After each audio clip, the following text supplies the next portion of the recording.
to our fifth annual faculty salon, Deep Read Faculty Salon. Yay!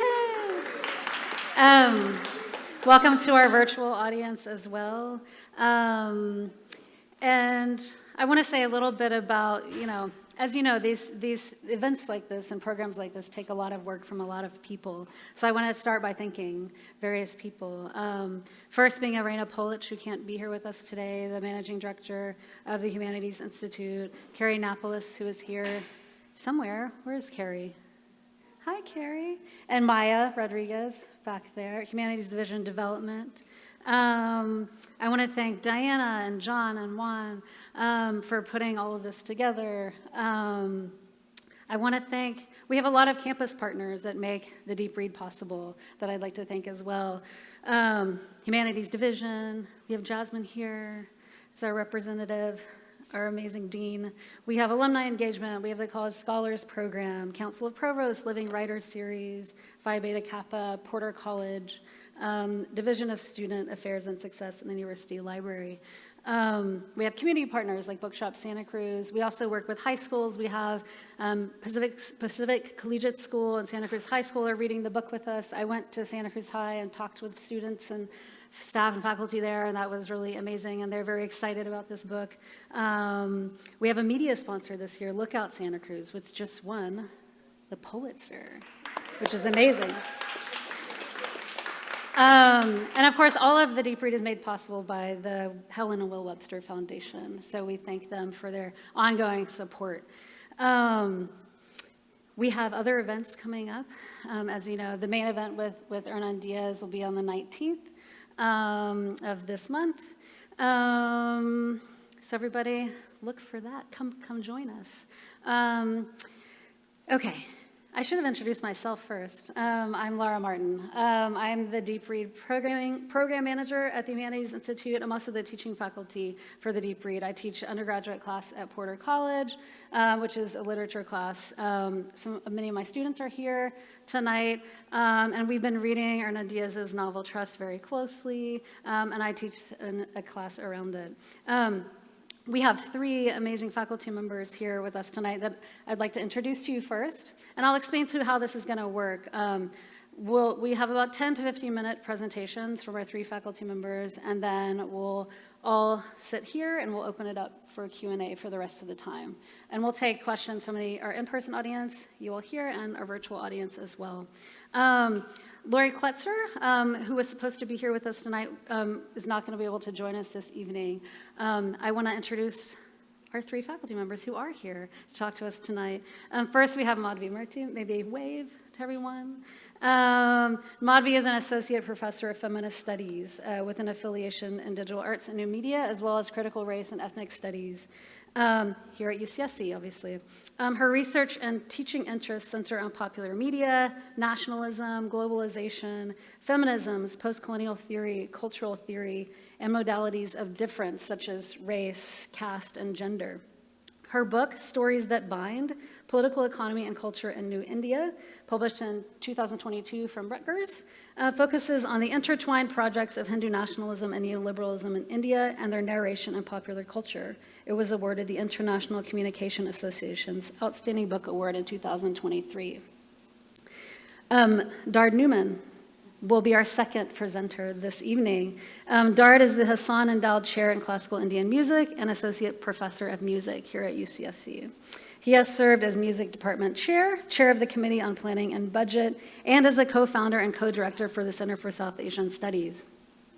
Neuman also served as co-chair for the Implementation Task Force for Inclusive Excellence in Graduate Education, and he's the Associate Dean of the Graduate Division.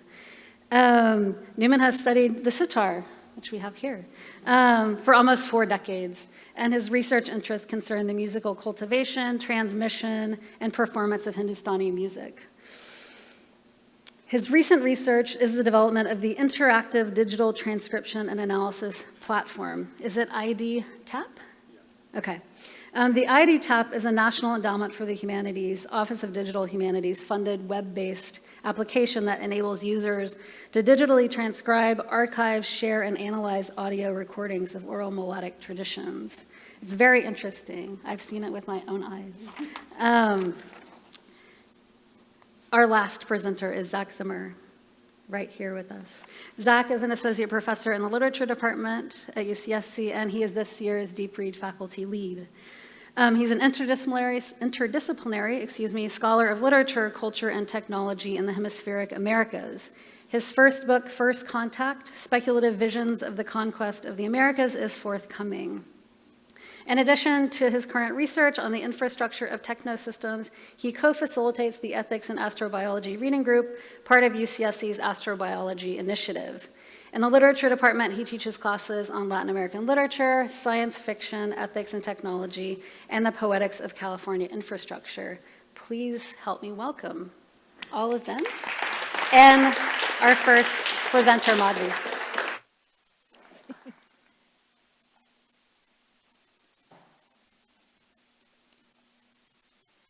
Thank you, Laura, for the welcome, for the warm welcome, and for the introduction. This is okay. And thanks, Zach and Laura, for the invitation. I'll start by talking a little bit about my work, about the book that Laura mentioned, because I think it's a nice way, or at least was a productive way for me to think about my own entry points into Hernan Diaz's trust. So I want to begin there. And then when we get to trust, I don't know where you all are at with the book, but there are going to be some spoilers. So actually, maybe many spoilers, but so I apologize in advance for that. Okay. So the questions that motivated the project that culminated into my first book, Stories That Bind, were, what is the relationship between political economy and culture? Through what forms and processes is the relationship between capital, authoritarian nationalism, and popular culture established, reproduced, and articulated? What is the relationship between neoliberalism, associated as it is with globalization, and authoritarian nationalism linked as it is with nativism? How is this relationship forged? I concluded in the book that authoritarian nationalism and neoliberalism in India, specifically, shared a narrative form that was molded within popular culture, and I termed this form spectacular realism. My argument, built through a reading of a range of different texts, including political economic policy documents, journalism, commentary, political speeches, advertising, electoral commodity and brand campaigns, popular film and nonfiction, including popular histories, was that this narrative form spectacularized capital and the nation. And I meant something specific by that, which is that capital and the nation were translated into transcendental truths, absolute givens. But this spectacularization relied on narrating the ostensibly authentic realism of the commoner. In other words, the spectacle of capital and the nation gets sutured to the realism of the commoner in order to win consent for this particular conjuncture in India. Now, attendant to feminism's call to be vigilantly self-reflexive of the epistemological and conceptual categories we use ourselves, and how those might enable and disable certain social formations, my specific interest was to examine culture's imbrication with political economy through the heuristic device of the story. I expressly do not turn to culture, therefore, to critique the essentialism of political economy. Because as cultural theorists like Robert Young have shown us, the genealogies of culture and race are deeply intertwined with the political economy of colonialism and colonial desire. There is no safety, therefore, in culturalism. Moreover, culture often becomes encoded as the feminized appendage to masculinized political economy. It would not be unfair to say that popular culture, or culture more generally, is in fact constituted as the feminine other of masculinized political economic projects. I had hoped in the book to trouble this ossified and gendered disciplinary and methodological bind. I therefore read political economy as a story too, as a story about our time. I read it for the science systems it deploys, the narrative strategies it uses, and the affective story it aims to tell. Most importantly, I read both the popular cultural story as well as the story political economy narrates to interpret its form. The attention to stories allows us, I think, to intervene in that conjuncture by imagining different ways of telling the stories about our time. Culture's co-belonging with politics means eschewing the epistemological binary that conceptualizes culture as either ideology or as resistance.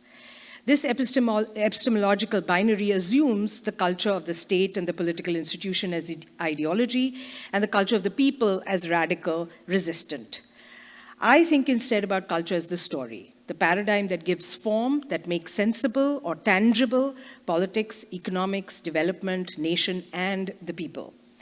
I envisage stories as the medium that gives form to economic and political instances, and as the sutures that link these diverse instances together into a complex unity or structure. Stories, therefore, are not reflective of the economic or the political in the last instance. Instead, they are assumed in my work to be constitutive. Stories are a significant terrain of political struggle. They are the ground on which hegemony is attained, struggled over, and reinforced. Stories work to express political projects in ways that will win consent. Stories are therefore complex, unstable scripts, themselves encoding several different stories into a contingent unity. So, engaging with Hernan Diaz's trust was a wonderfully productive experience for me. Ostensibly about the 1929 stock market crash in the US following the roaring 1920s, the book is about stories, or what Diaz calls fictions. The stories that give form to capital, the stories that constitute the mythology of a nation. The book is also about the form of stories. We have 4 narrative forms in this book: a novel, an autobiography, a memoir, and the fragments of a diary. The thesis of trust, as various reviewers of the book have noted, appears to be that money is a fiction, and that finance capital is the fiction of a fiction. That's what all those criminals trade in, fictions. We get these lines from the Italian immigrant and political anarchist character in the book, the father of our memoir writer, Ida Pertanza. Navigating a route for us, the readers, through these fictions, trust suggests that we might arrive at a truth at the conclusion. So we begin with Bonds, the novel that begins this journey, which sets up a story about a man with a coldly calculating mind who orchestrates the rise and fall of the market, who single-handedly determines the flow and the circulation of capital, and about a woman who is constructed into a brilliant mind, but whose body eventually betrays and eats that mind. We move to the autobiography and realize that behind the fiction of Bonds may have been a historical actor who wants to correct the narrative by presenting yet another story, which reproduces, yet again, the brilliant mathematical mind of the individual, who shapes and gives form to the market, but now the autobiography works to alter the motivation of that individual. Here we get the fiction about the intersection of personal individual gain with national progress. And our female protagonist is transformed into a smiling, docile, homely creature. At the center of trust is Ida Pertanza's memoir. Here we learn that the autobiography we've just finished might be entirely fictional. Not only is Ida its ghost writer, that incomplete autobiography was composed, we learn, by collating and collaging story templates from the autobiographies and memoirs of other great men. In fact, the memoir begins to reveal for us, for the first time in our experience with trust, how stories are constructed. And we begin to glean that this is gendered work. Ida reads, she drafts and redrafts Andrew Bevel's autobiography as the story about a singular man. But for that story to work, it must include the character of a smiling, supportive, feminine partner. And so, yet another story is spun. Just as we learn about the crafting of stories, we also learn about the gendered labor.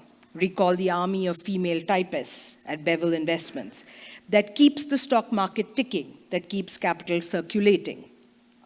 The story about the supremely brilliant and individual mind, however, continues to be centered by the memoir, and now sutured as we are to Ida, who labors and thinks, we are compelled into a hunt to find the real Helen Rask, or the real Mildred Bevel. Who was that woman? And so we rush headlong into the concluding section of Trust to read the diary fragments that Ida has so meticulously translated.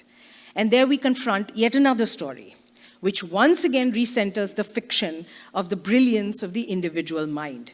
This time, that of Mildred Bevel, who claims she and not her husband is the conductor of this orchestra.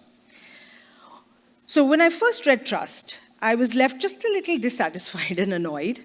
I wondered if Diaz was suggesting that capital is as elusive, as mysterious, as the feminine psyche is supposed to be in our mythologies, or the female orgasm is, right?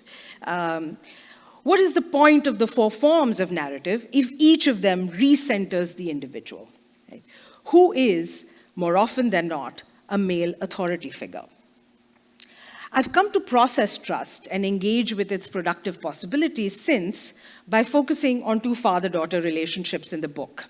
One between Helen Rask and her father, Leonard Brevoort, in Bonds, and second between Ida Pertanza and her father in her memoir. So if you'll indulge me, I'm going to think aloud here about some of the similarities, but also the differences between these two relationships. The authorial voice of Bonds reveals to us that when Leopold Brevoort's ambitions of combining public service with his love for the written word failed to produce success, he turned, and I'm quoting, to his young daughter and took her schooling in his hands. Until that point, Brevoort had been too preoccupied with his failing affairs to pay any serious attention to her. But now she becomes the voice and the mind that he works assiduously to construct, build, and refine. He worked to marry religion and science and came to believe that reason rather than penance and fear was the road to virtue and perhaps even the divine. At a young age, therefore, Helen learned to solve complex algebraic equations and give detailed exegesis of biblical passages. She also learns to keep meticulous dream journals, journals we as readers go on a hunt for, along with Ida Pertanza, and finally encounter a version of at the conclusion of Trust.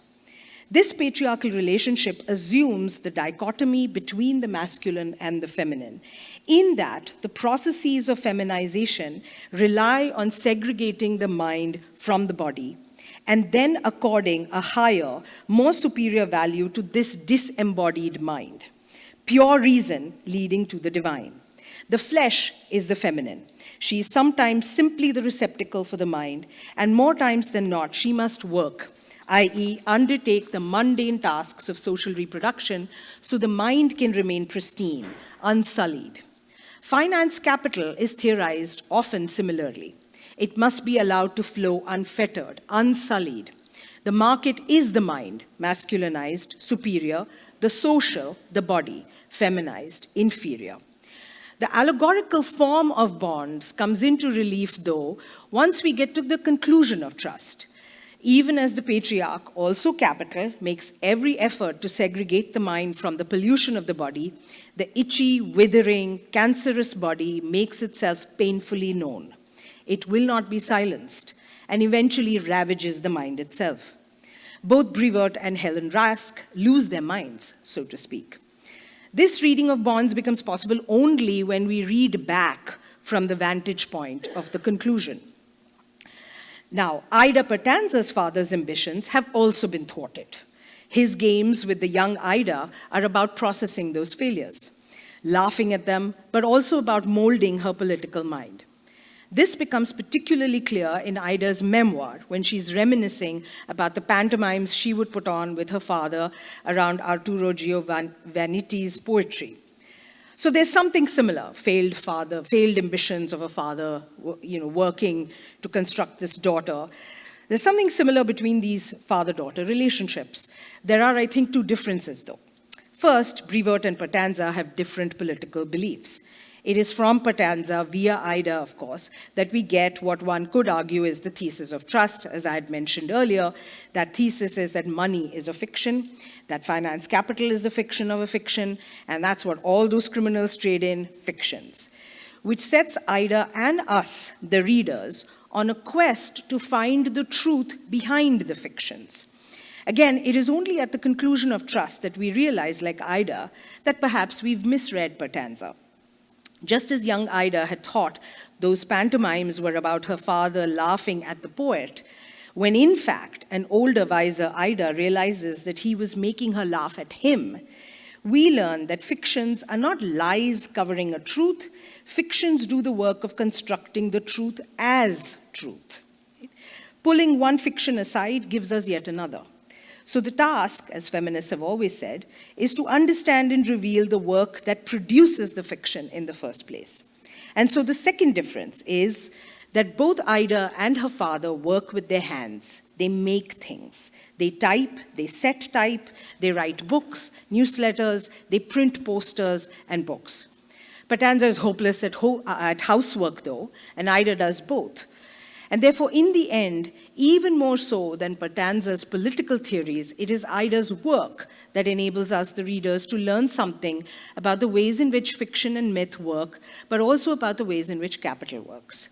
Just as culture will not, indeed cannot, save us from the vicissitudes of politics and economics, there is no redemption in one narrative form over another.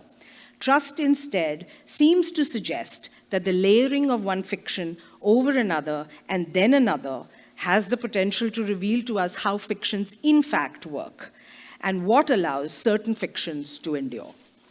I'll leave it at that.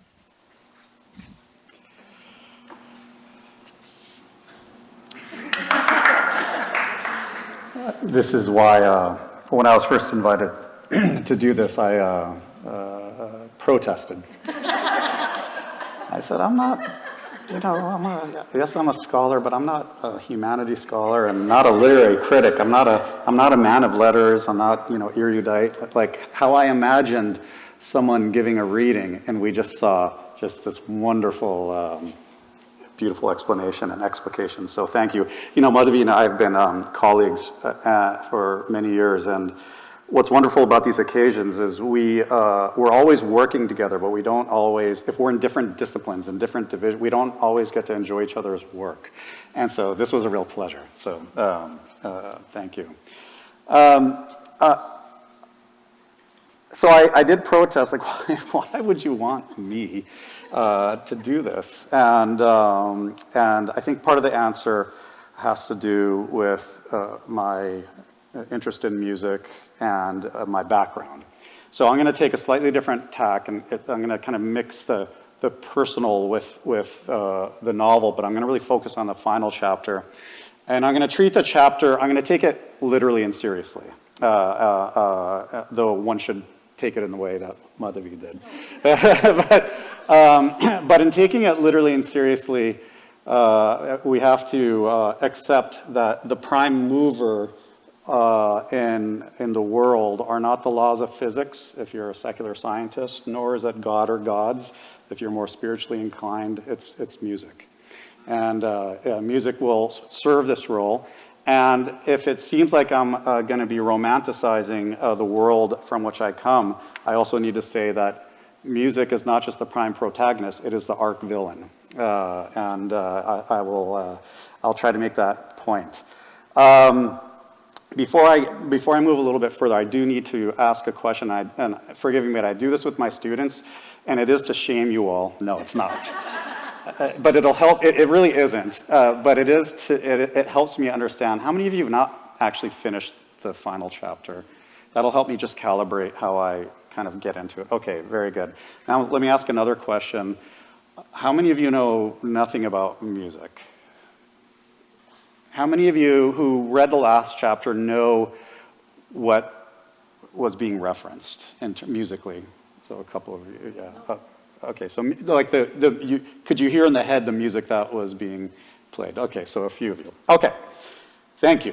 So I think the reason why I was asked to come here is I want to give a little bit of my background. On my father's side, I come from a German Jewish descent, and on my mother's side, a South Asian Indian. On both sides of my family, music is incredibly important, as well as a history of survival. So my grandfather left Germany in 1933 when Hitler came to power. He was one of the few people who, of course, Hitler hadn't become what he had become, but he was dangerous enough for my grandfather to leave. He survived the war largely in Italy, where he married my grandmother. When the Nazis came, they went over by foot with my grandmother pregnant with my father over the Alps to Switzerland, where my father was born. They survived the war and moved here. I bring all of this up. So my grandfather was a violinist. He was pre-med, but that had to end because of the war. So he survived the war by playing the violin and procuring tips or teaching. And when he moved to this country, he played the violin in an orchestra and sold insurance. It was the only thing they could do to survive. So music was both sort of financially and spiritually central to that world. But he is very much like the father Kanam of the third story. Yeah, the art. So my grandfather just reminds me of him, who has, having grown up, he survived the war in Italy, and he had nothing but contempt for fascism and fascists, but he loved the Italians. He'd always say, the government's fascist, but the people are amazing. I was raised with this, I'm half Jewish, and he was just, the Italians were incredible. So he had nothing but love to say about the Italians, and he spent most of his life actually in the United States and had nothing but contempt. Nothing but contempt for this country. Yeah, and then on my mother's side, music was also exceptionally important. And this will all tie together. We have to filibuster because Lori Kletzer is not here, so I'm giving myself a little bit more time to, and that's the way we are with Hindustani music. We don't believe in introductions. We have to circuitously paint the picture. So, sorry, you invited me. So this is what you get. On my mother's side, music was also very important. My grandparents moved from Calcutta to Delhi around 38, and my grandfather was the manager of Calcutta Chemical, which was a Swadeshi company, and his granduncle actually graduated from Stanford here in like 1912, went to Japan, learned manufacturing, and then started this kind of nationalist anti-colonial company.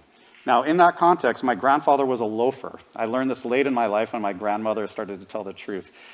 He was a loafer, never took business seriously. He always gave things away. He was a very loving man, and so the household in Delhi was a household where musicians and poets and activists always gathered, and my grandparents gave everything away, and it was in that context that musicians would stay with my grandparents, and in that context, my aunt and my mother were raised by hereditary musicians. And my aunt is one of the few female instrumentalists. She's passed just a couple years ago. And on my 5th birthday, I was in India, and she presented me a sitar, a little baby sitar, and I've been playing since then. But music and politics and survival are also very important on that side of the family, because during the partition riots, many musicians and others who were being attacked would stay in their home and kind of barricaded from the protests. And I realized very late in life, by which I mean late in my grandparents' life, before they passed, I was still young, but a young man, that a lot of the intimacy that I had taken for granted with musicians coming to my grandparents' house, my parents' house, I've been so fortunate to be raised by some of the maestros around the world. That intimacy was born of intergenerational trust, and the kind of trust of solidarity and survival. So music and politics and affect has been deeply a part of my life, and I think that's why I was invited to talk about this. So then I'm reading this book, and I haven't read fiction for a while because I'm immersed in nonfiction, and music is my other space. So I was reading this, and I was like, wow, this isn't really taking me away like I'm used to being taken away, but I'm reading it intellectually, this first novel. I'm teaching my graduate students about Marx and the commodity fetish, and this first chapter is basically all about that. And I get to the second chapter, and I just can't stand being forced to be with this blowhard, for and it was like one of the longest chapters, and I was like, peeking, is there any dialogue? And yes, but it's just awful. So then I had to confess, so then I skipped to the final because it was smaller, and I learned the tricks from I have 3 children. It's like, that's their decision tree. Are there quotations and small number of pages? See, you asked a non-literary critic to come up here. And so I jumped to the end. I'm like, now I see. So to understand how music is the mover and shaker of life, the protagonist and the villain, he introduces this concept called, well, it's a musicological concept called the inversion of the retrograde. Now, the last thing I have to tell you about myself is, though I played the violin as a young boy, I focused on the sitar. I forgotten Western notation, music theory, everything. So about 5 days ago, Zach bullied me into, this is just my style, so you have to roll with it. But he did, he bullied me into, like, Dart, I hope we can count on you to really do a deep reading of this page where there's these musical notations. And I was like, God. I was like, I told you before, you got the wrong guy. I've forgotten this stuff. But then I was like, well, what is going on there? So I bullied my son, who lives in LA, and he's a pianist. I'm like, just, can you help me? Like, what are these keys? And then I bullied my graduate student. I'm about to really make an ass of myself, but is there something deeper here? So I was thinking what this was a chord, and our tradition is not really chordally oriented.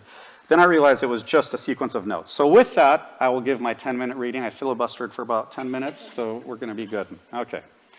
So how did Mildred predict the crash and sell short? If you don't know it, now you do. So I'm going to read. This is her, in her language. In early 1929, 2 conflating events upset this precarious harmony between her and her husband. Not events, really, since they both lay in the future. I should say 2 predictions. First, my realization that the market would crash before the end of the year.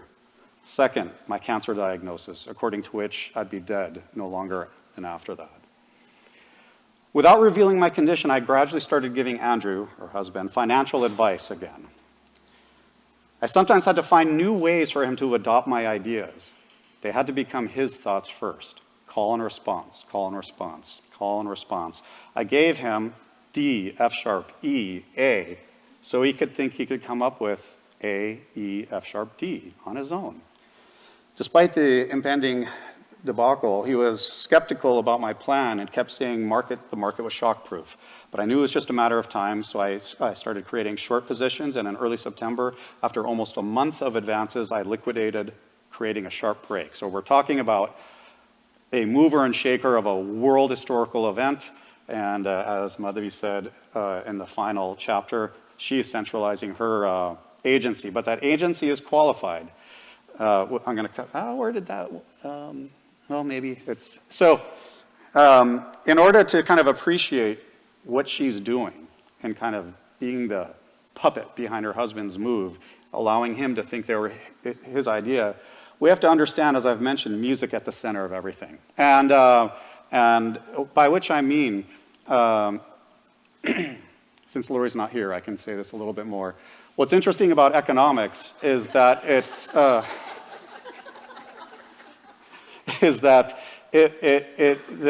science, or this is what I mean, it's the science of economics. No, I'm just playing.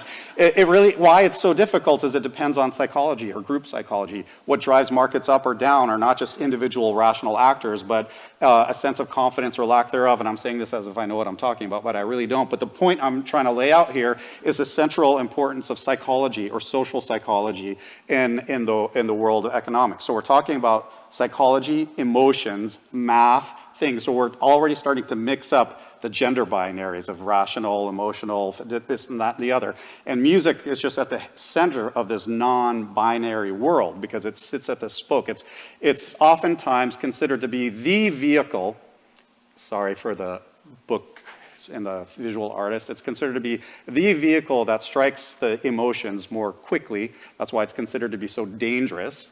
Not true for everyone, but it's also highly mathematical. And there are many historical cultures and civilizations that viewed aesthetics not as something that you just enjoy and appreciate with grapes and wine, but aesthetics was always very political. And in part, it was very political because what you're doing is learning music, which is to say math and emotions, so that you can tune yourself. You can tune yourself, so why this is for the elite, so you can better govern a body, a social body. So there's a relationship between the politics of aesthetics, society, economics, and emotion. So I had to relearn this stuff, so I'm going to make you learn this stuff. So we have to understand the relationship between the Western key. You all know, hopefully, do, re, mi, fa, sol, la, ti, do. So those correspond to the Indian solfege, which we called sargam. So your do, re, mi, fa, sol, la, ti, do are sa, re, ga, ma, pa, da, ni, sa. So both systems recognize what in the West is called the minor keys and what in India are called flat notes. So those are the black keys or the minor keys. And on the right, we just have flat notes. So this is not really what I intended to play, but you will perhaps get it if I know some of you can't see very well, but you don't really need to. So if we just have the major scale.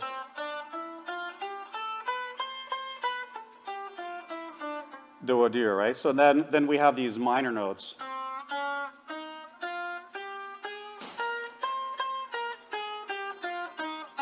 Those are the black keys. Okay, so there's 12 of those in an octave.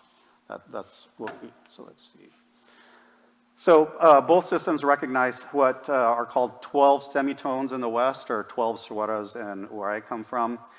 And there are different ways. We all know there's different ways of measuring spaces between notes. So we're just going to call the difference between two contiguous frets an interval.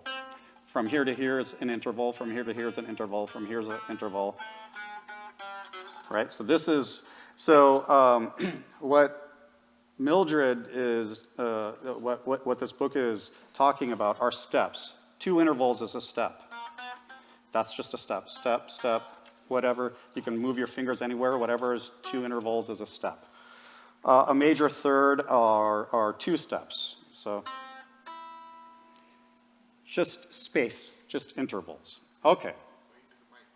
The thing I'm about to play comes later. I'm just trying to get you to visually see it for now. Okay, so we're going to refer to each of those frets as intervals. So here we go. Back to the book. The crash. I love this inversion of the retrograde. To preserve value, investors started selling holdings during decline with the obvious consequences leading up to the final week of October 1929. No need to expand. Most counts of the crash are, in general, correct, except for the omission of my name. And this twist at the end, I think, is just brilliant. For this single error, I'm thankful. It actually takes the politics of being marginalized and rendered invisible on its head. Actually, much of what I write about is what I call the ghost story, all the innovation that comes from musicians who were treated as socio-musically invisible. They were lower caste, they were accompanists, they were not socially threatening, so they were present at the scenes of all this music making, so they were able to absorb. This is a little bit different, but what's saying, on the one hand, we're learning that the brains behind this asshole was her, but in a way, she's kind of glad of it because they're responsible for this global historical calamity. Okay, back to the lesson. Here it is. Peal of bells from the unseen church. My 1929 plan was much like a bell motif. Short selling is folding back time, the past making itself present in the future, like a retrograde or palindrome, D, F sharp, E, A, E, F sharp, D. A song played in reverse, but going against the market. Everything is turned on its head. The more stock is depreciated, the larger the profit, and vice versa. Every loss becomes a gain, every increase a drop. All intervals, which I just showed you, in the song are flipped, turned upside down. A major third up, D to F sharp, becomes a major third down. A major step down becomes a step up. A follow the fifth, a proportional jump upward, D, F sharp, E, A becomes D, B flat, C, G, but backwards, the inversion of the retrograde. Zach asked me to explain this. So now I am. Where does it go? Okay, so in 1929, everyone heard D, F sharp, E, and A, and listening ahead thought A, E, F sharp, D. I'm going to see if you're similarly, did I skip this? No.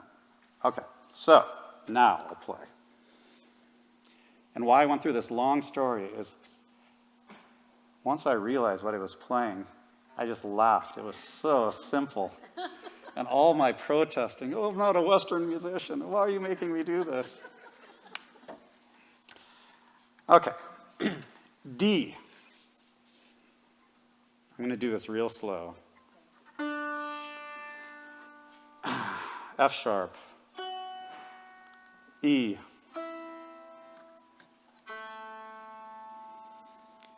I'll do it a little more quickly. D, F sharp, E, A. I'll do it once more. So now I do this in my music classes. So sing it. I need sing the rest. And then, yes. So it took me all weekend. Once it happened, I sent them 1,000 emails. I got it. it's so ridiculous. Okay, so. Okay, so now getting to music theory, a song in reverse. The first, all this is, and that's a fancy name, they actually call it a retrograde, when you just reverse a movement. Actually, mentally, I think it should be the inversion, but the inversion and the retrograde are flipped in musicology. So this whole idea of going, this we're just reversing it. That concept is known as retrograde, which I just learned 48 hours ago. So, Big Ben, retrograde, which is nothing more than the retrograde of a call. So I tried to visualize it, because essentially, if you go from D to F sharp, you're going up 4 steps. From F sharp down to E, you're going down 2 steps. And then you're going down 7 steps. I hope you can kind of see that. And then the reverse is you're just kind of, instead of going down 7 steps, you're going up. So hopefully just you can visually see it, whatever. But now this is where the fun happens. So she's saying everyone is anticipating what you all just so beautifully sung. But she's predicting something else. And that prediction allows her to do 2 things that are brilliant. To plant the idea in her husband, who thinks it's his idea, but then for her to then start selling short while everyone else is resolving in Big Ben. Okay, so inversion of a call. So so in the call, it goes from, sorry. If you go on the second thing to the right where it says the inversion of a call, we start from D, and instead of going up to F, we go from D down to God knows what, to B flat. So we have a new note there, right? We haven't heard this one. But all we're doing is the math of just reversing the intervals, rather. Where are we? Yeah. Okay, so that's our first inversion. Our second inversion is rather than going down 2, we go up 2. So, and then what's our final move? We jump up 7. But that's not the end. So then there's that inversion, but then there's the retrograde on top of the inversion. So we take that and turn it upside down. So instead of, we just reverse that. That caused the Great Depression. It's the retrograde of the inversion of the call. So then she continues. The orchestra played the kind of music where you know what's coming next, where you can listen ahead. And I don't know if you remember, but at one point, she clearly finds being in the company of artists and poets and musicians to be very thrilling, but she also finds that some classical music is fundamentally predictable. It's fundamentally predictable if you treat the mathematics of it as generating its own resolution. And then she's also saying that we're all trained to resolve certain notes, but she's also saying this is allegorical, right? We're also trained to resolve kind of what's happening in certain predictable ways. And because she's can predict the movement of a symphony or the movement of the social, remember, music is the hub of not just the emotions and whatnot, but the social, she's able to sell short and essentially dominate the world. But then she regrets it, and clearly she suffers from it. So I'll just end by adding one other point, just to kind of connect. So in doing these kind of inversions and retrogrades, there's actually the production of a scale. And this is also what allowed me to kind of understand this. This is a scale that we do play. So when you combine all these notes, it sounds like this.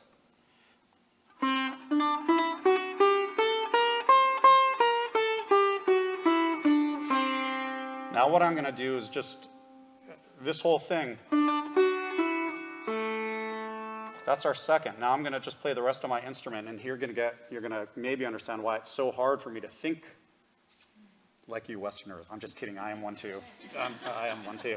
But because as soon as I add these other drones, the gravitational force comes to this note. So I'm going to play her retrograde with the inversion with my own Hindustani interpretation for 1 minute.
There, I'm not going to play a concert, but that's a Hindustani version of doing some inversions and retrogrades in the same scale, but doing different things with it, at least in my interpretation. There, thank you.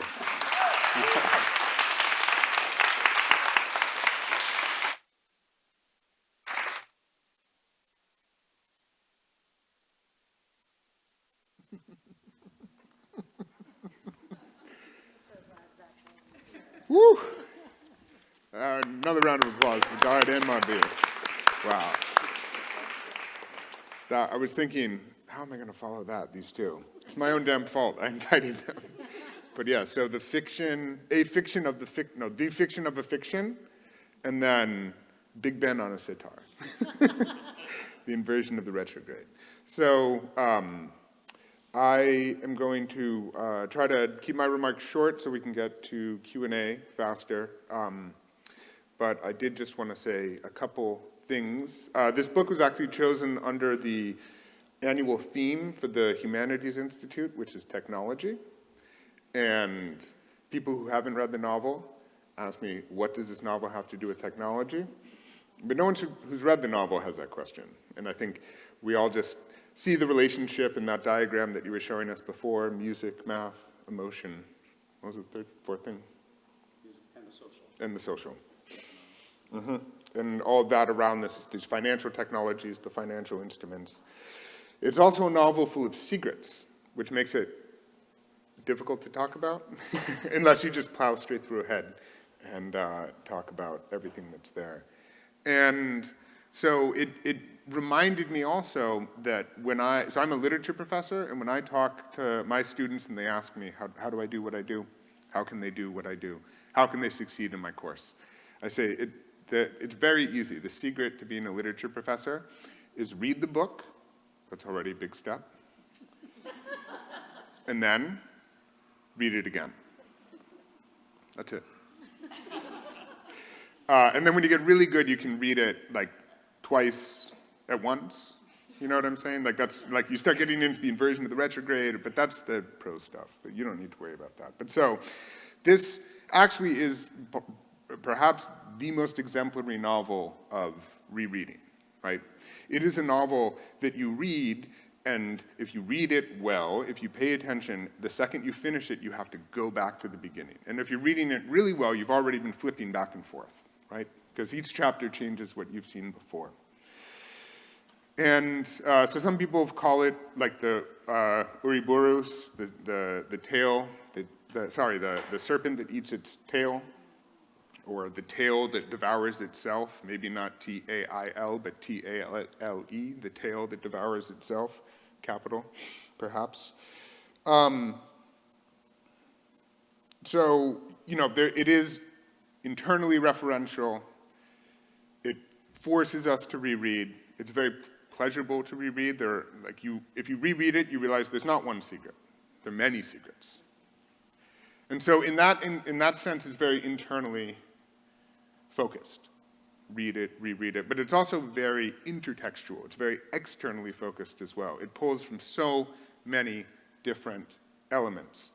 For me, one of the clearest things as a scholar of Latin American literature, Hernan Diaz has ties to Argentina, but he left Argentina. So he has this very interesting perspective. But for me, it's profoundly, fundamentally clear that this novel is written by a reader of Jorge Luis Borges, Argentine poet, short story writer, essayist, who never wrote a novel. And so now I've been fighting with myself if I'm going to ask him when I interview him if this is the novel that Borges would have written or couldn't have written, but I don't know if that's a good question to ask. But I've been thinking about that. So Borges was like the first reference that I went to. But there's so many other genre influences, as Madhavi referred to. There are these tycoon novels that Ida Potenza is actually reading in names that she's using as a model.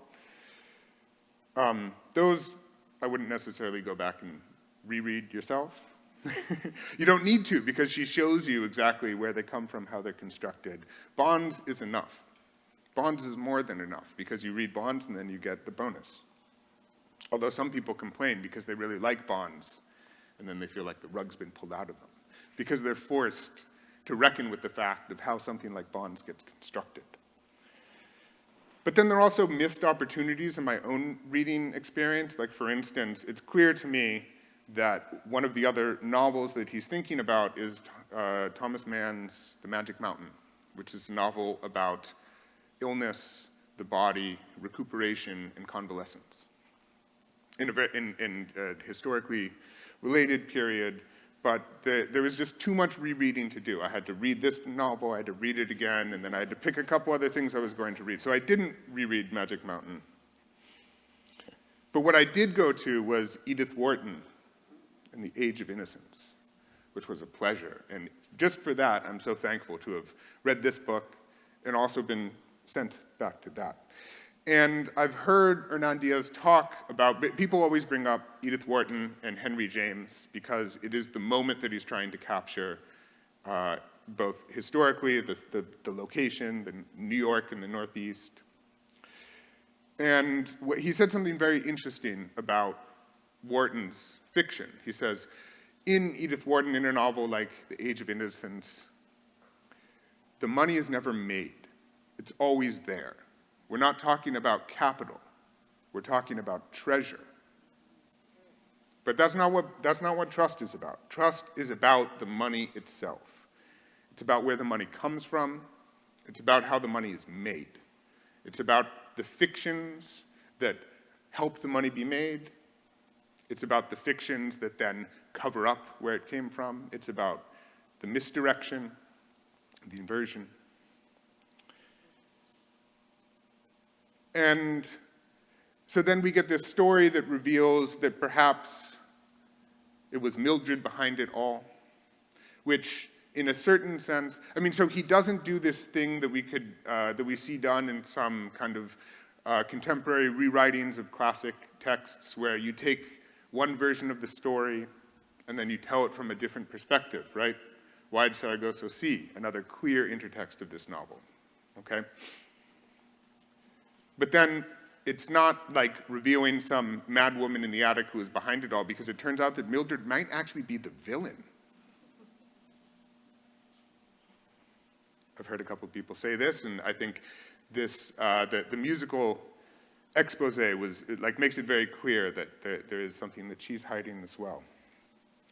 And so if it is Mildred, perhaps, who is the villain, I don't know if she's the villain. Ida's my favorite. It's a good question to ask, too. Who's your favorite? Who do you trust? But is it that Mildred's the villain because, is that where we're meant to end up? One of the things that I've been struggling with as I reread is how much the order matters as well, because we're looking at all these inversions and changes in the musical scale, but that also, so we have this concept in finance like first mover advantage, right? And Hernan Diaz is certainly playing with the idea of a first mover advantage. Harold Banner gets that. He gets it so much that we actually don't even see where he pops up in other points in the novel. So that's like maybe a second order secret. Like, what is his connection to Mildred? That's something that you need to really reread to even be able to know to look for that. But so,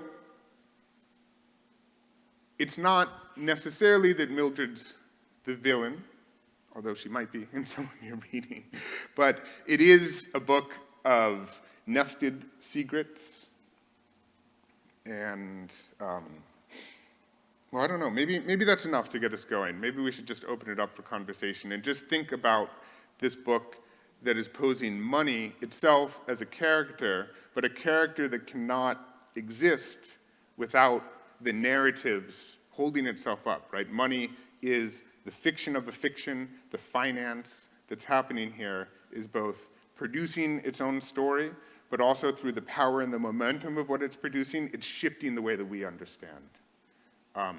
So maybe with that we can open it up, but let's just give one more round of applause to Dard and Madhavi for a really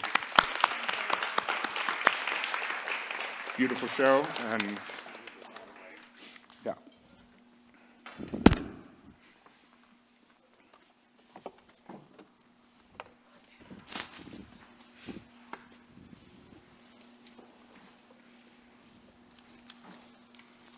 Hi.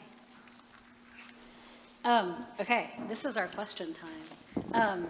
I'm going to be rude and ask the first question, but only because I want to follow up with what you were suggesting, like one direction that we could go, and I'll explain why too, all the focus on money. I mean, we see money and capital everywhere in this book, of course, and trust, of course, has this valence of being, this financial valence, along with other things. But the first question I'm asked is about the centrality of money in the novel, like you were just talking about, Zach. And some of this comes from many interviews that Diaz gave about the novel. He was talking about how, as Zach was talking about, in Wharton and James, you see sort of the effects of money. You see elite, old New York society. You see elite families. You see, all this, the moneyed class, but you don't ever see the money. So where's the money?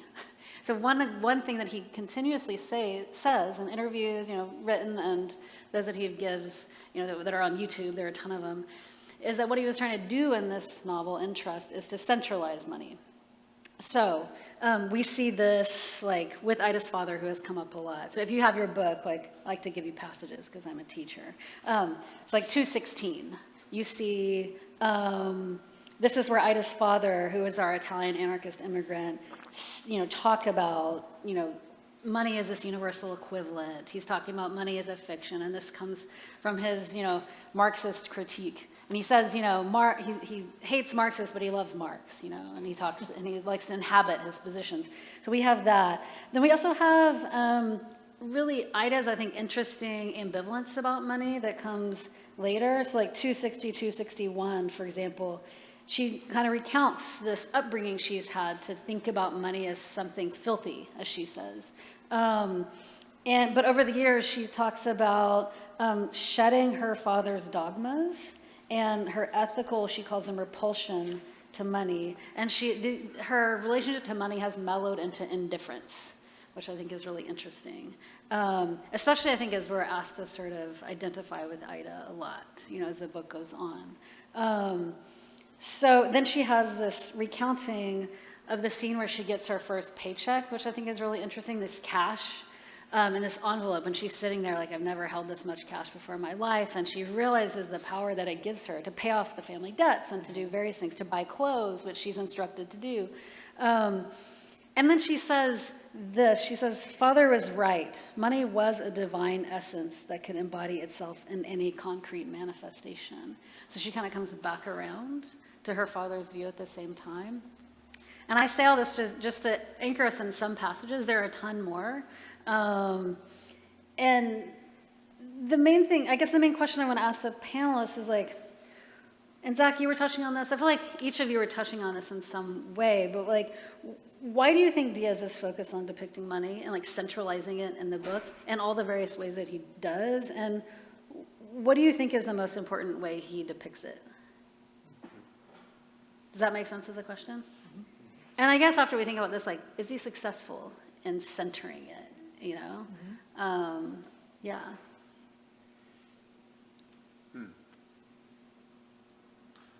So, that passage, this is how I was thinking about it, Laura, and thinking about the passage that you brought up. Is actually that line, right? On 261, my father was right. Ida says money was a divine essence that could embody itself in any concrete manifestation. Mm-hmm. I think that for me, what was most interesting, one of the things that was interesting about one of the many things that was interesting about trust was Diaz's working. And this is why the structure and the form is so important to working to actually make us think, to show us how money is both abstract, this divine essence, mm-hmm. right, this fiction, but is also concrete, mm-hmm. and is experienced in this concrete way. Things crash, mm-hmm. There's devastation. We can buy things with it. In that same, on page 260, 261, I think this is the part where she's talking about the newness of the notes, mm-hmm. right, that she gets as her wage when she starts to work. And whereas up to that point, money, the notes had been, for her, I had come to consider money as something filthy, not just because of the political dogmas of her father, but also because the notes that she worked with, right, were dirty, right? Dirty. The physical dirt and the greasy, wrinkled singles and mm-hmm. fives I was accustomed to handling. But that dirt was also what was moral, right? Mm-hmm. Was yes. concrete because it was stained with the sweat of the exploited masses. And so for me, I think that's the, how to make sense of the fact that money is a fiction, but it's a fiction that structures, right, mm-hmm. everything, and shapes our very experiences, our desires, from our mundane everyday to our dream worlds, right? And so I think for me that's something that's productive about mm-hmm. About how Diaz is working with the concept of money, mm-hmm. And money as a commodity. And the second part of your question was, does he succeed? Yeah. And we're here. Yeah. that I'll have to think about. But you Yeah. bounced off it at first a little bit. I did. I did. Because it seemed to me like, and I'm still thinking about it, I haven't completely given up on that first reading, or that first take. To me, it seemed like, so we can never quite, he seems to be saying we can never quite put our finger on it. You know, it remains this kind of elusive something that... Wait, money itself? money itself, right? Yeah.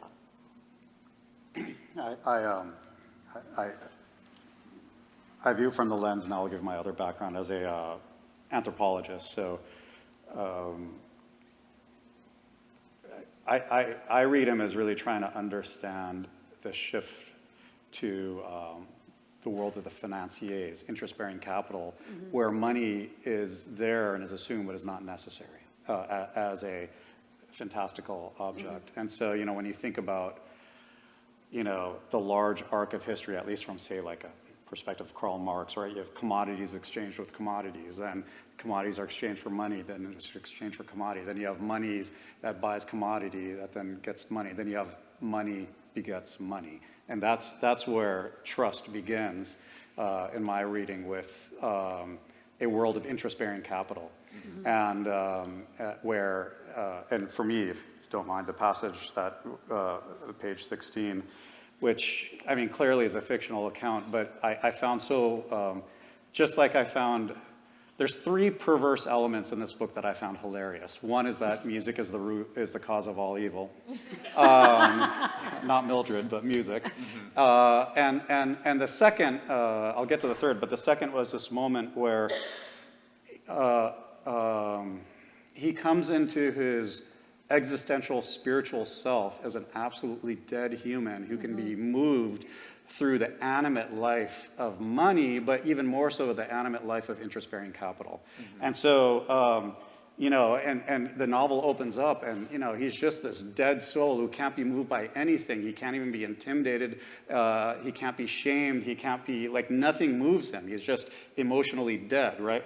You get back to that kind of music. So he's not moved by music. Then you get to page 16. He said, but what was true, what he finally found his calling, right? He found his God, right? But what truly gratified him was that with profits from the sale, he was able to work on a higher plane, manage a new level of risk, and finance long-term transactions he had been unable to consider in the past. Those around him were confused to see his possessions decrease in direct proportion to his wealth. He sold all remaining family properties, including the brownstone on West 17th Street. He became fascinated by the contortions of money, how it could be made to bend back upon itself, right? Like you said, we think about that in light of the inversion of the retrograde, right? How money can be made to bend back upon itself, to be force-fed by its own body. The isolated, self-sufficient nature of speculation spoke to his character and was a source of wonder and an end, right? Max Weber, where it's a calling in and of itself. Luxury was a vulgar burden. This access to new experiences was not something that sequestered his spirit. It's nothing that his spirit craved. And he's just, I mean, suddenly the novel comes to life with his animated spirit, but it's only animated through the spiritual life of money and interest-bearing capital. So I found that moment to be like a beautiful, beautiful caricature of Marxist theory taken to its final conclusion, right? Which is, here is the ultimate protagonist, right? If you think of Marx and the Jewish question, he always takes the protagonist and turns it on its head, right? Here is the Jewish question manifest in the next character, right? The person who only becomes spiritually alive around money that has taken a life and spirit unto itself.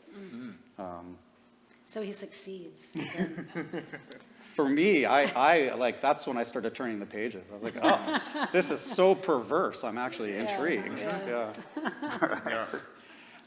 And I also think it is, so obviously that kind of abstraction is so important, and it's what the book is cataloging. And displacement is also, an inversion are both plot elements and formal structures in the book. And so I think in that sense, the entire book is actually about the 21st century and this displacement. And we have the story of the shift, as you were saying, from making commodities and things to finance. And then this moment that Mildred's telling us is really the first shakings of our speculative finance now, and like credit default swaps and these kinds of things that come out of this generalized understanding of what Mildred was picking up on in that moment. And so in that sense, to write this novel that is so firmly set in this time and place, to actually be about our moment right now, is perhaps the ultimate secret, but also it's like, you know, there's so much to learn from it as well. And I think this is actually a novel that, you know, investors can learn a lot from. I don't teach it that way, but, you know, it is, in that sense, I think it's very successful, yes. Yeah, interesting. Thank you. Questions from you all? We Wait, have we have a mics that are microphone. going to come around. We'll go, and then you next. Was there a hand? Okay.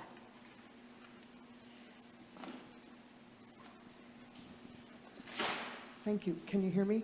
Ken, yes. If we accept that money is a fiction, and I do after listening to all of you, then when we, and I do think so anyway, but when we come to the crash, you know, whether Mildred is a villain or not, if money is a fiction in the crash, what has anyone actually lost? Is it their story that I am wealthy, or I have these possessions, or I support artists, or, you know, I mean, because in reality, what have they lost? And even if you look at, say, you could, you know, someone could come and repossess your home or your possessions, but what would they do with them? If everyone is short of money, the fiction that is money, to whom will you sell the possessions that you repossess? The first impulse that I had to your response is what have we lost is that we have lost the thread, which was another deeply structuring metaphor of the novel that came out in a craft salon tied to the book binding and Ida talking about rethreading the narrative. But that doesn't really answer your question, but I do think that there's something there about losing the thread of the narrative. I mean, that's the contradiction. That's the dialectic of money. It's not simply a fiction. I mean, so, you know, this is in the sense that it's a complete falsehood, and there is a truth behind it that we can somehow get to. You know, I mean, so this is what is interesting to me about the structure of trust, right? It suggests to us that, you know, if we just you know, throw away the first layer, and then you dig and you get to the second layer, and then you get to the third layer, and then you finally get to that, right? That shining, maybe something shine. You'll finally maybe get an explanation who did what to whom, and with what consequence. But really, all we get is more and more and more fiction, right? So it's.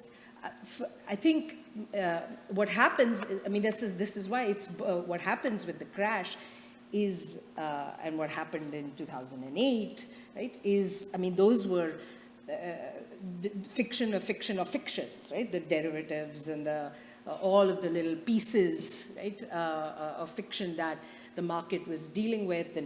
And, but the consequences are very, very real. We don't actually see in trust, we stay, you know, with the characters, including in Ida's story, we stay at this, you know. She's brought in fact. Yeah, right? Yeah, we stay at this rarefied level. Yeah, so the Bevels made money from the crash.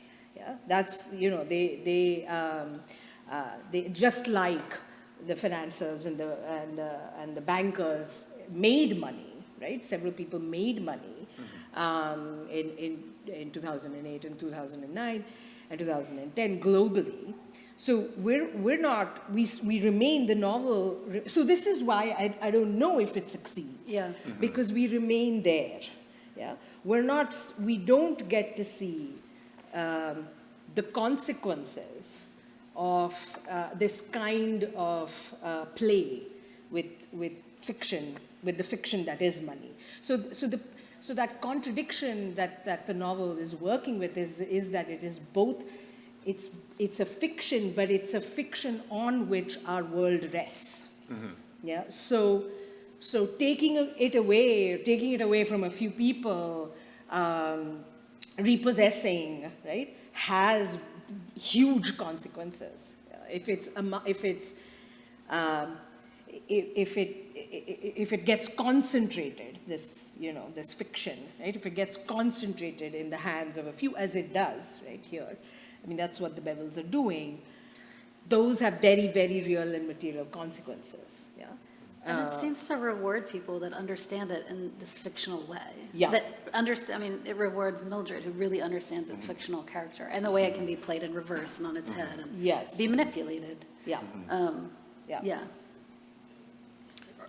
If I can just say one more thing also to maybe change the emphasis on the question from a literature professor, one of the reasons I love this book so much is that I think it shows us that perhaps the framing of the question is can be flipped, and it's like, but what the book is showing us is that the money is the fiction, but fiction is real. You know, and I think that's the sequence. But I very much appreciate the question. Did you have a comment specifically about that? Comment and question. One of the things is that I was wondering, this book is also about money within a capitalist system. Yeah. And it's a lot about the system. And I wonder if, and it just dawned on me that Ida's father, I can't think of his name, but he comes in and so talk about money in this, this capitalist system, and maybe we can answer the question about fiction, but, only within that system, but the contrast of what money means in the Marxist system is different. And I thought that book was a lot about that, Yeah. a lot about capitalism. Yeah. Very much so. Thank you. I've got a very specific quick question and then a broader one. The specific question is about a secret that I couldn't figure out, and I was wondering if anybody did figure it out, which is, by the end of the book, what is it that Bevel really wanted to suppress in Vanner's book? And it has to be something that was pretty clear in Vanner's book, so it couldn't be that Mildred saw a second crash, the G to the C, after the first one, after the E to the A, or what. So that's so I wonder what it was, and the broader question is that for those of us of a certain age who were sort of brought up on critics like Harold Bloom, it's really important for a piece of fiction to have a character arc. And in a way, there weren't any character arcs in this book. Is that okay? Yes, it's okay. The first question, I think we've all been thinking about. Anyone, do you have? I have so this is going off of the page that... Dard's favorite page. Dard's favorite page. Page 16. I was rereading it as you were talking about it, Dard, and that made me think about your question.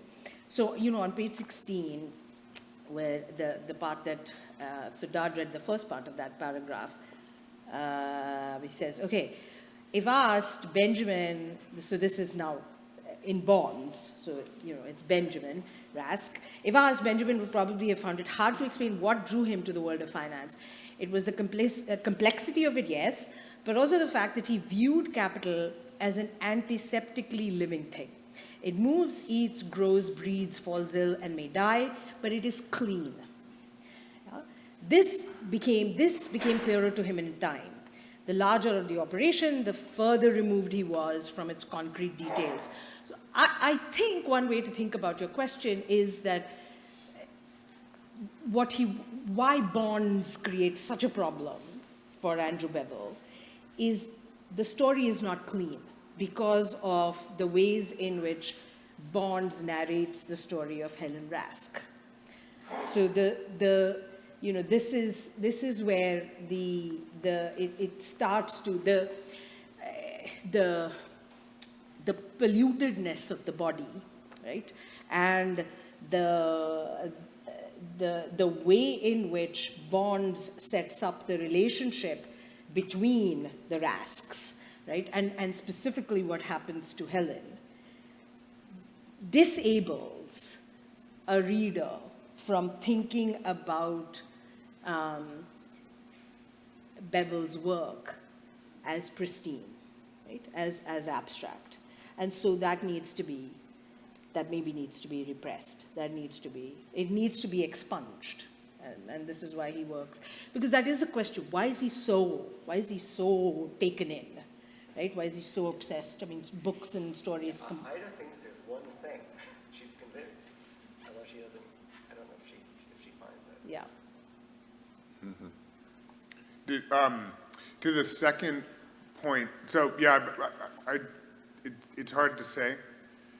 For me, I don't know what that thing is, but I do think for the question about the arc, the hero's journey or what have you, that is just in such abundance in the way that these tycoons have told their own stories, right? So I think that is something that the internal characters in the novel are fighting against. Mildred in her own way, Ida in a profound way, and then so it's showing us a different way of constructing a narrative through collection, through archival work. So in a certain sense, it has the structure of a detective story. Mm-hmm. You're trying to find this secret out, but it's very much focusing on the construction of the narrative. So the journey is perhaps, like I was saying before, a more kind of self-consuming cycle that is trying to be more reflective of the fragmentation of the modern world, as opposed to imposing the form of a narrative arc on the story, which is what we have already. That's Mm-hmm. Bonds. Mm-hmm. I think your two questions are related too, because I mean, in one respect, what Bevel is really upset about is he's not controlling the story about himself, right? And then one thing that he hires Ida to do is to control the story, but then what Ida gives us is a fragmented version of his story, and she won't let him control the story. So in some ways, we don't get a character arc because that's what he wants, he Bevel, and that would allow him to present himself as this clean, rise above it. I just did what I know how to do, which is short the market and make millions while everyone else suffers. She won't let him become that, if that makes sense. And so not allowing a character arc is part of that, because he would just be the hero or the anti-hero, but she won't let him. She's like fragmenting him instead. Oh, I never thought of that. So she actually vindicates her father's position after all. Maybe she's her best father's daughter after all. At some point, I want to read his answer to your question, because I thought it was so hilarious, but I'll wait for the right We time. have a question here, and then Judy. So I have a comment, and then I have a comment and I have a question. I love the novel. I'm in the process of reading it a second time. And Diaz, to me, is a master of compression. It's so potent. Sometimes a single word, like, the word dark fuel as a motivator for this game of economics. So I don't think we've even touched on so many themes. So rich. And if we think about language and money as instruments that humans have invented, and that they wield a kind of power that can be kind of fraught with peril and can be really misused. So that was one of the themes for me that was sort of terrifying, the misuse of power.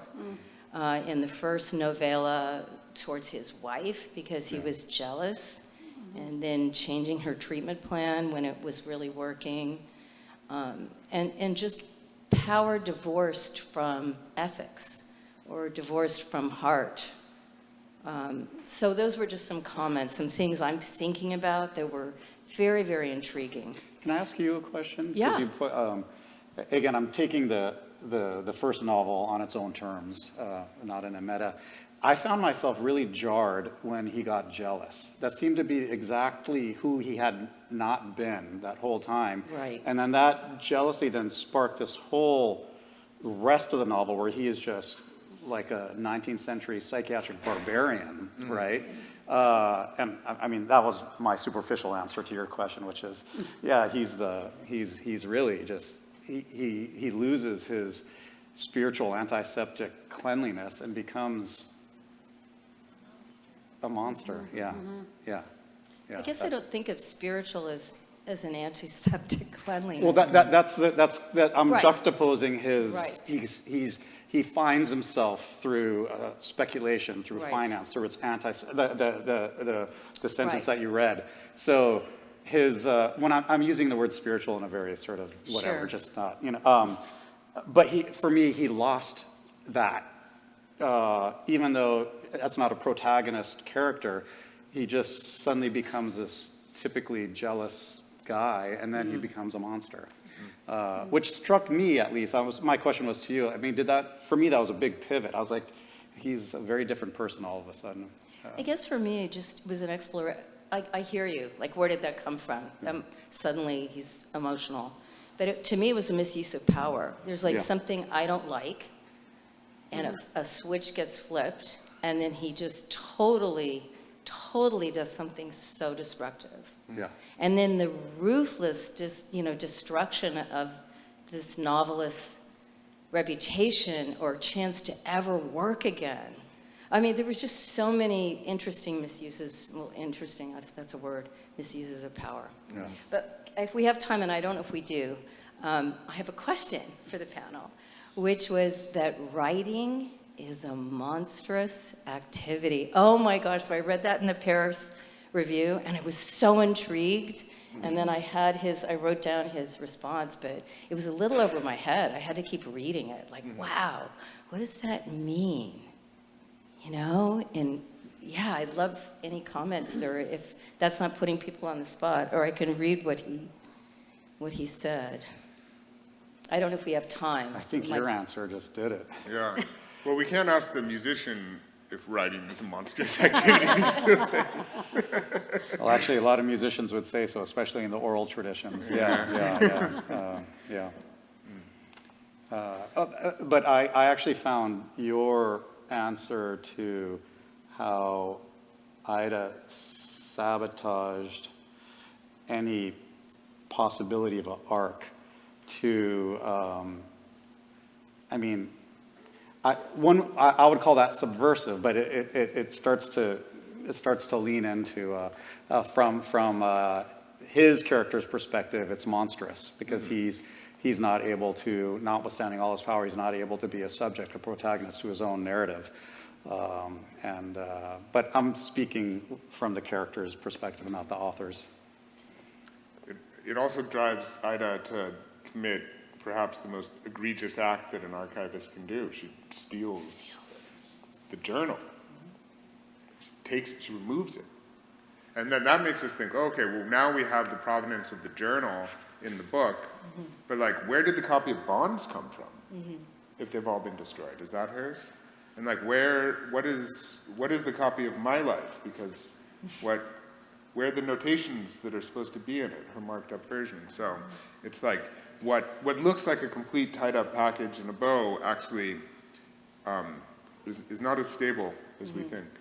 And also that a journal is so unreadable that the archivist can't read it, but Ida magically can read it. You know, it's something some of my students have been talking about, and we, have been thinking about carefully. So she, Ida's journal, maybe, really? Jody, do Jody, you have a question? I do. Okay, when I finished the book, I really wanted to know the answer to this question, which is Zach, maybe you know. And that sure you do. is, what is the relation between Vonner and Mildred Helen? Yeah. Right? Like, why does he hate her so much that he kills her in such a terrible way? He could have killed her in any way. And he chose kills the character. The character, Yeah, right? Helen. Sorry. You know, like, why did he do that? And what are all those initials in the journal with her seeing him all the time? Yeah, HB. Yeah, I think you have an answer? No, I don't pretend to have any answers. But I remember in the... You need to talk on the mic for the people upstairs. There's one for you. Thank you. In her journal, there's a little small notation. I think it went something like, HV sent a very lovely note. And you led to think maybe in her early days, the days of the salon and soirees, he was a struggling writer that she helped. I don't know, but his initials come up in that last memoir. And I think manipulation is a big word in this book, whether it has to do with the way money is manipulated or the way characters, or more correctly, reputations. Bevel wanted his reputation rewritten. He did not want Vanner's take on things to stand. Perhaps it was because, in fact, Mildred was right. She was the brains behind it. He never wanted that to come out. And I remember also, if I'm remembering correctly, help me, in her little memoir at the or journal at the end, she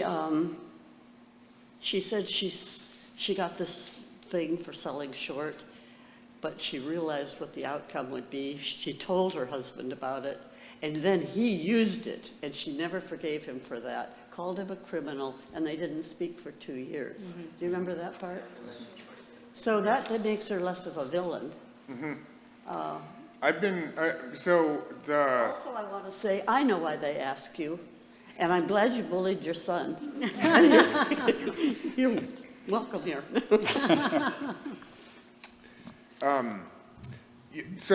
Right, we have possibly, I think maybe as you were suggesting, there might have been some kind of sour turn in the relationship between Vanner and Mildred Bevel. But then we also, because there's so much displacement in the book,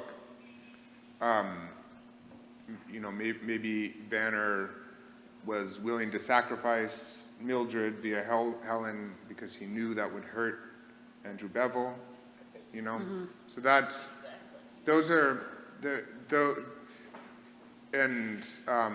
that seems more compelling to me than reading this turn towards jealousy that you picked up on in Bonds as like the expression of Bevel's jealousy towards his Mildred's relationship with Harold Vanner. So I was thinking it more along the lines of like a sacrifice, and also using a kind of proximity that he had, and like the Truman Capote, vibe of just ultimately betraying the people that took you in and cared about you the most.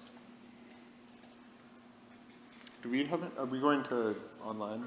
Do we have any online questions? No, we're good. Okay. There's 2 questions. Yeah, I've really enjoyed both the last salon, or whatever we called it, and this one. Zach, I actually took a lot of this book as a social commentary on what's going on now. And none of you have really talked about his presentation of the psychiatric community, or big pharma, and how that fits in with, and I wondered if any of you have any comments on that. I'll just be repeating myself, but that's where I found him turn to the barbaric, and because it was through the convergence of his speculations and his confidence in himself, the character, that he started to change and direct the treatment of I want to say Mildred, but now I'm forgetting all their names. Helen. Yeah, yeah. And, and so he starts to invest in the company that of the doctor who ends up murdering his wife. So I found that kind of commentary of financial speculation to be just a devastating indictment. So much so that that arrogant confidence just doesn't lead to the death of his wife, but in the most horrific and monstrous of ways, right? So I found that to be a pretty powerful commentary, or I took it as such. So this is such a complex book. Let me see if I can frame my question coherently. So money, the invention of money, is an abstraction. And the first order abstraction is just that it's a generalized medium for exchanging goods or services. Okay. Capitalism is a second order abstraction where money begets money, and that's what it's all about. Okay, so Andrew and Mildred both are people who delight in abstraction. I mean, they find themselves in abstraction. And for Andrew, it's the antiseptic, just manipulating money. For Mildred, it's both mathematics, but also music, which is the beauty, the emotion, but also the mathematics and the abstraction. Okay, so my question is, and I do kind of see, that she's the villain. It's almost as though taking music to a next order of abstraction or applying it is what caused the crash, or applying more inappropriate abstract, or taking it from one realm to another caused the crash. I mean, what is Diaz trying to say about art and the grubby? And also I think it ties into what you said about in Henry James and Edith Wharton, money was never made. That wasn't discussed. It was just there. Because what Andrew was doing was the grubby work of making money in this second order abstraction. So, but I haven't been able to figure out is what is he saying about music or the crossover, if anything there. Can I say something quick and then throw to you? Because I was just thinking, I need to ask this question of Dard. So one area that we're not talking about is the music that was playing in the salons and the philanthropy relationship that's going on. And it is not any kind of music. It's like modernist music. It's Schoenberg, it's 12-tone, it's Berg, right? It is a kind of music that is experimenting with dissonance. And it is a kind of music that is committed to a certain kind of abstraction. So it's not like these concepts aren't coming out of nowhere. And it is the music that she's supporting through her philanthropy, and then it's opening her mind to consider both abstraction and dissonance and working against expectations. So I think it's very bound up in everything. It's a very important component to this book. But I was just wondering if you wanted to... Yeah. In the kind of framework I was offering earlier, in many zones of the kind of landed aristocracy, we take kind of cultivation to be a certain thing, but it oftentimes was political, and the political was about how to be a good ruler. Okay, but now let's pivot to her, because she comes from, according to the novel, a lineage of wealth. He comes from a lineage of financiers, but he's considered new money. And so you're talking about the, I read her, and I'm connecting the first novel and the fourth, as not attending to the political implications of financial decisions. Not that she's recklessly ruining the world. She's making a personal decision, she's not actually connecting the aesthetic to the political. Not to say that the old aristocrats had the common good in mind. It's just that their willingness to fake themselves out was more centralized because they were thinking about the implications of decisions like this on the common good. The way in which she finds herself surprised in the first novel, when people start, she's like, wait, something feels different.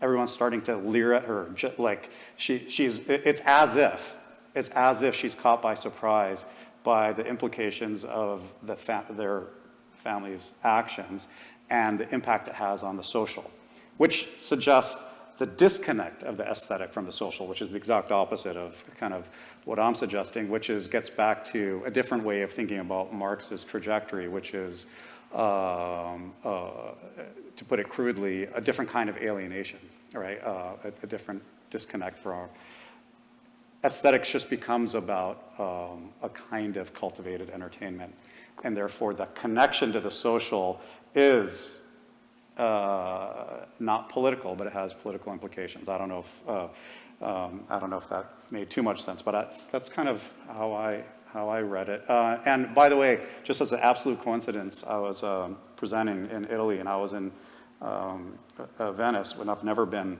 and I went to sorry. The museum. Oh God, not the Getty. I'm gonna embarrass myself. But the one that was created by, the Guggenheim. Yeah. And I'm just literally reading about her and her at the same time. Can I just read 1 minute from here, which is kind of related to this? I've mentioned that there's several wonderful perverse moments, but this is kind of an answer to your question. It's in the first book. And one of the things I found so wonderful was not just when he found his spiritual beingness through the antiseptic kind of organicness of money, but when they found their love of each other through music. Not in the way we think of it, because finally there was a social mechanism where they didn't have to talk to each other or to anyone else. And through this completely, which is entertainment, it is music, right, in the 20th century, would you sit quietly, watch, and listen?